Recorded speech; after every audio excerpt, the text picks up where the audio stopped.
This is Caroline Tapkin for Travel Daily Media and the Inspiring Women in Travel Asia series. Now, we're joined today by Celia Lao, who is based in China. And I believe, Celia, you're GM Air Asia Digital right now? Yes. But with an inspiring career behind you and ahead of you. So please, introduce yourself to our listeners here. Yeah, firstly, thank you so much, Caroline, for having me today. It's really my honor. So my name is Celia Lao, and I have been spending my whole career in aviation. The first job I got is from Macau International Airport as a marketing manager. So back then, I actually held the airport lobby Air Asia to start the first low-cost routes from Bangkok to Macau back in 2004. And because of that, and I got the opportunity to join Air Asia. When they first started in 2004, the CEO of Air Asia came to me and invited me to join him to develop their routes and also their networks in China. So I find this is a really good opportunity. That's why I didn't consider too much. I say yes to him, and that's why where I am today. What drew you to aviation and airports in the first place? What sort of study background do you have, and what inspired you to join? I was studying marketing as a major in university. So when I graduated from university, I love traveling and also I love meeting people. So I put my eyes in those international companies. So I actually got few job offers from airline, from airports, and also from few other companies, which they also have similar like business perspectives. But I actually choose this offer from the airports. And I'm actually quite glad I make that option, I make that decision, because when I first joined the airport, I found I'm the youngest in the company. I was surrounded by all these aviation professionals around the world. They are from Australia, from Europe, and also from the United States as well. And from my experience working at the airport, the first lesson I got actually is by tapping into the best group of people, the professionals, and you actually lower your ego without any egos.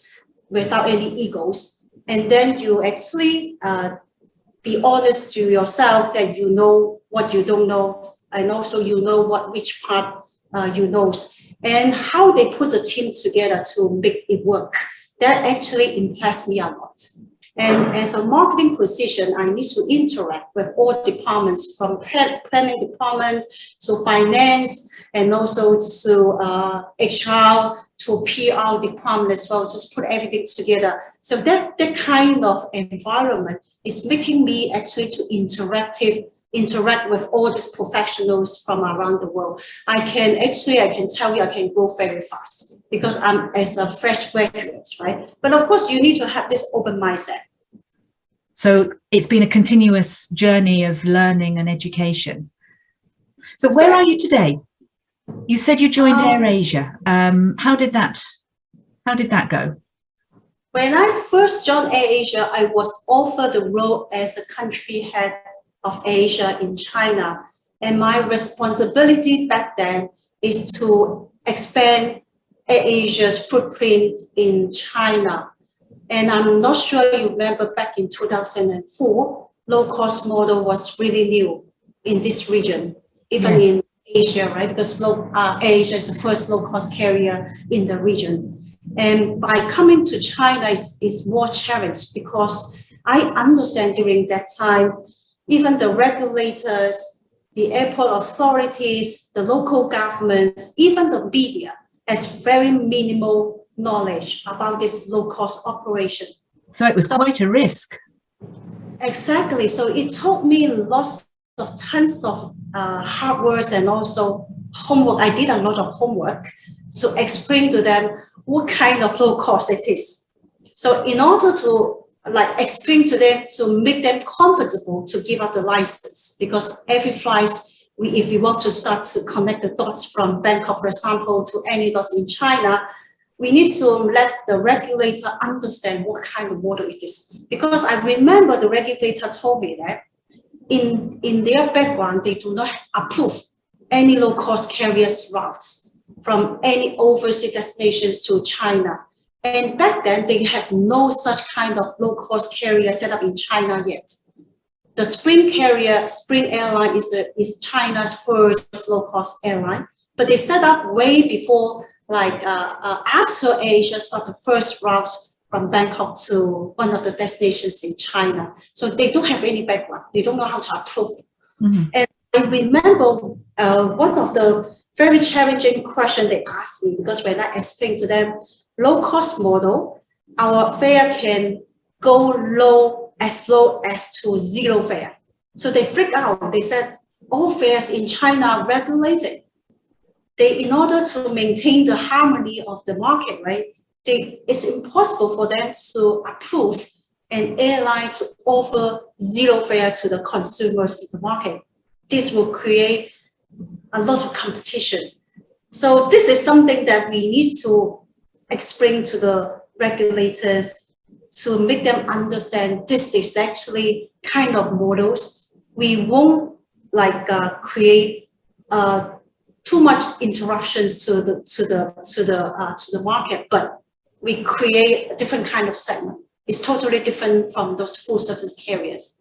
That must have been quite challenging, because we're talking about China here, which is heavily regulated. Exactly. Yeah. How did you build that network to reach the right people at that sort of time? It really thanks to my previous experience at the airport. So when I work for the airport, I already have a lot of this kind of meetings and also conference with all these airports in China. So we form kind of airport association. So I'm part of these associations. So my networks is all from airport and also airlines as well. So when I first joined AirAsia, I actually quite lucky. I utilize all this database. So which is this part of professionals, as I mentioned also in the early questions, tapping into those professionals, it makes you grow so fast. It also expand your network and also make you can grow your career very fast. So I really treasure this kind of opportunity to be part of the association.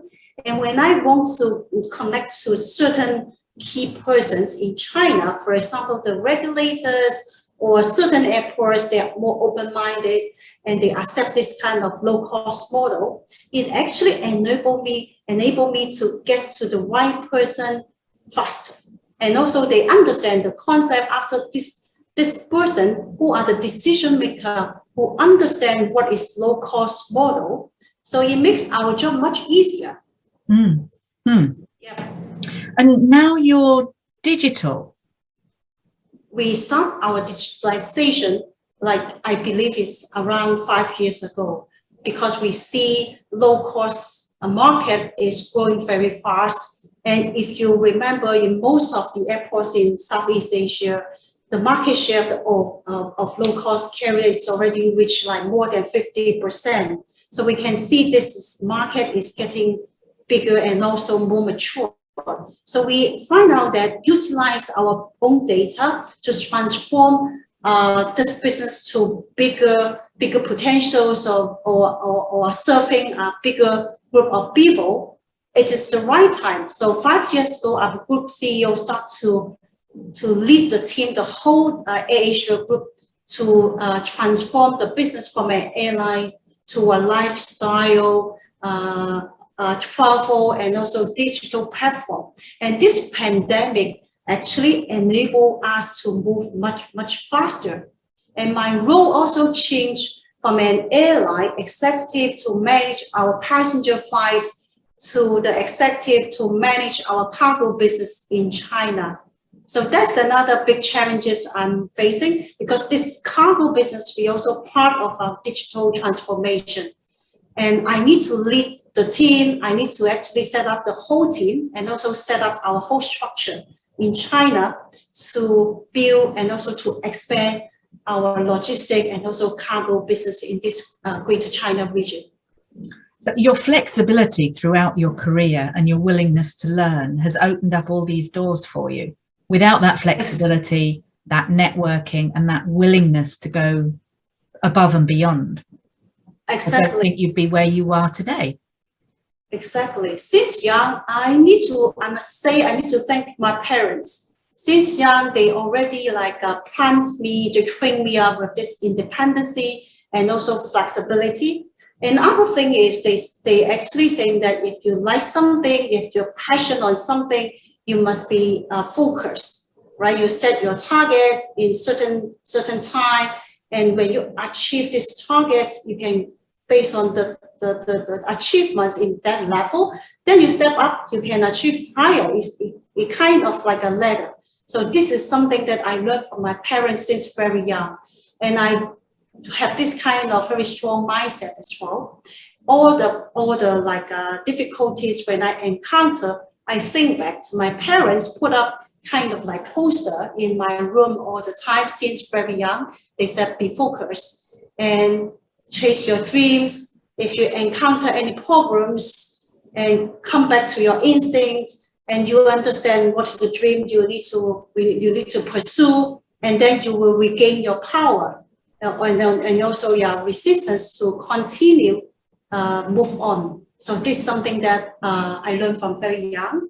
Plus, that's actually a very good image of the ladder and focusing on certain steps and then being able to refocus depending on where you reach and what comes next, rather than that sort of tunnel vision of one focus for life. Exactly. So keep shifting. Exactly. And another point I also want to mention, my parents actually put me to this dancing class since age of 6. Dancing? Dancing, yeah. I'm a dancer actually. So I actually start to build my confidence on stage. You need to perform, right? And also this kind of teamwork. Imagine in the stage, if you do not have this kind of group and also teamwork, it's hard for you to perform together, to have a beautiful performance to your audience. So teamwork and also always in my DNA since very young. That's such an important message, that it doesn't always have to be pure work focus, that outside interests and disciplines can contribute so much to your success in your career. Yes, exactly. So I have a really happy childhood, and my parents actually brought me up in a way they won't tell me that what you exactly need to do. They just give me this kind of freedom. But apart from the freedom, they said you need to be disciplined. With the discipline, they give me lots of rooms and freedoms to grow, right? And with this happy childhood, I never scared to be a mom.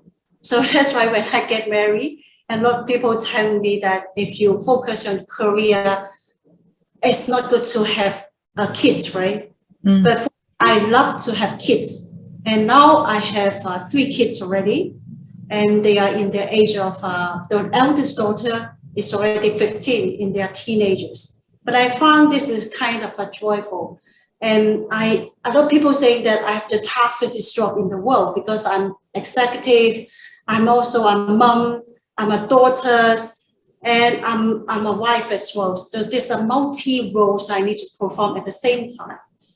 So that's something is really amazed me as well. Like apart from careers, I'm building up my family in the same time. So sometimes I know it's really hard for a working mom to balance all these roles.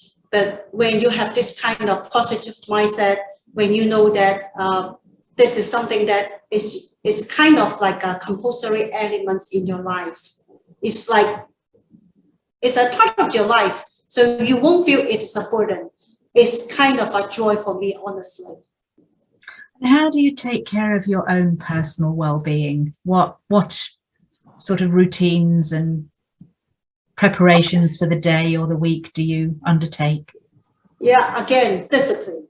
So I would have this calendars, I set it up.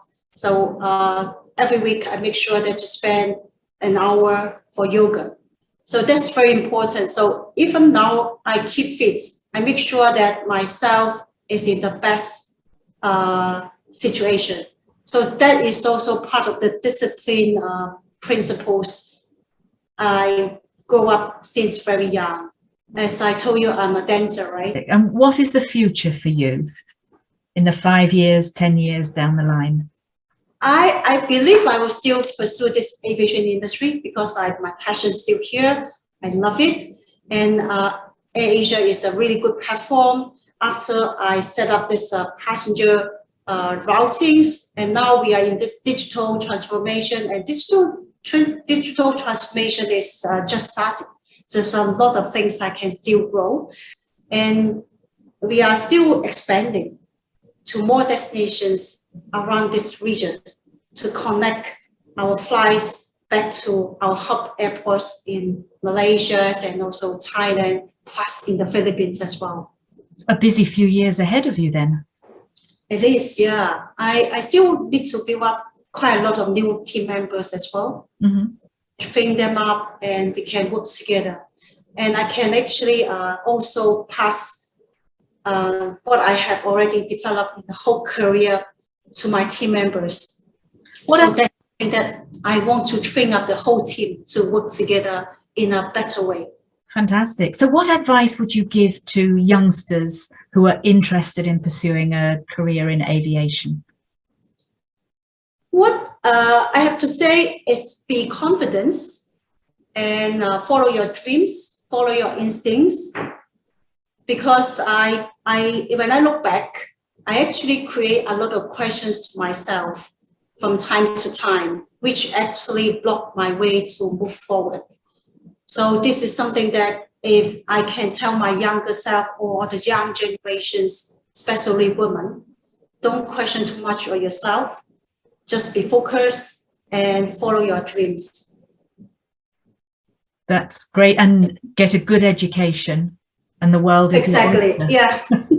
That's super important. Especially as a woman, right? Yes. We actually need to try double hard if you want to get into an industry, especially which is like male dominated.